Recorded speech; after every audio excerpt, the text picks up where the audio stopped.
こんにちは、モナコのもう一品クッキングです。今日も見てくださってありがとうございます。今日もね、簡単な料理したいと思います。材料はもやし1袋です。それから舞茸1袋です。これだけです。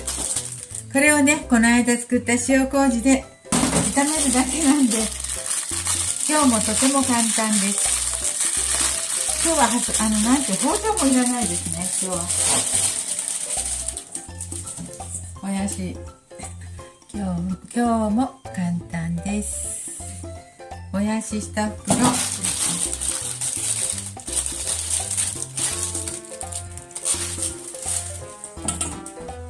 れと舞茸のね、石突きのとこだけちょっと取って、あとはちょっと砕きますね。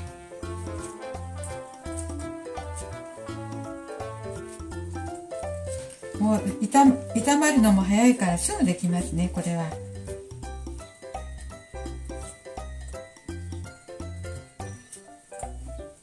材料がすぐできる材料ですね。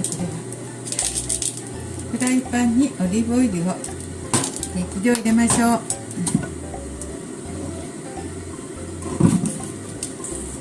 そしてね、もやしも舞茸もね、これすぐできるね。これはすぐ炒まりますね。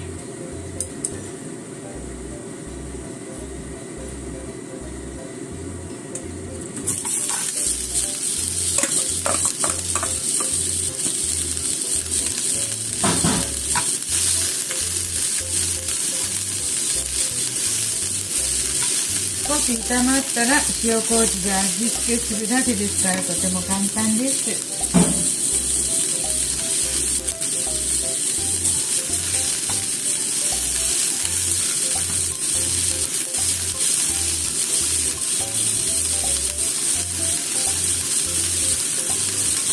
強火で炒めてます。強火でささっと炒めます。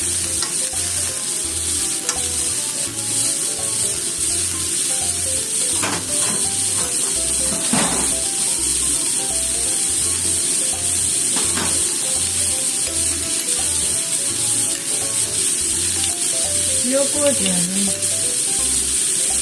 プーン1杯でしょっぱいかな。スプーン1杯半ほどします。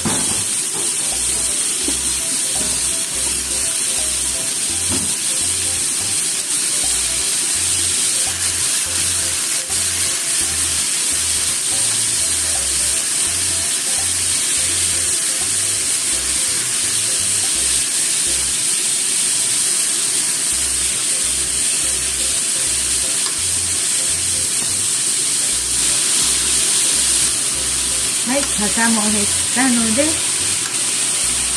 もういいでしょう。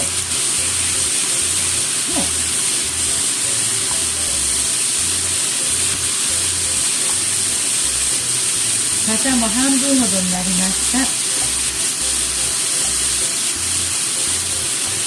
舞茸です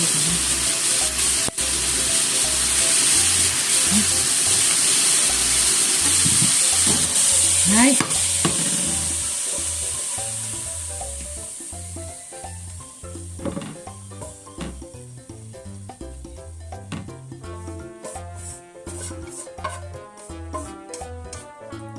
はい、できました。はい、舞茸もとても美味しい。はい、もやしも味を含んで美味しくなりました。はい、今日も簡単にすぐできるレシピでした。包丁も何もいらないね。はい。してみてください。栄養があって美味しいですよ。はい、ありがとうございます。はい、ありがとうございます。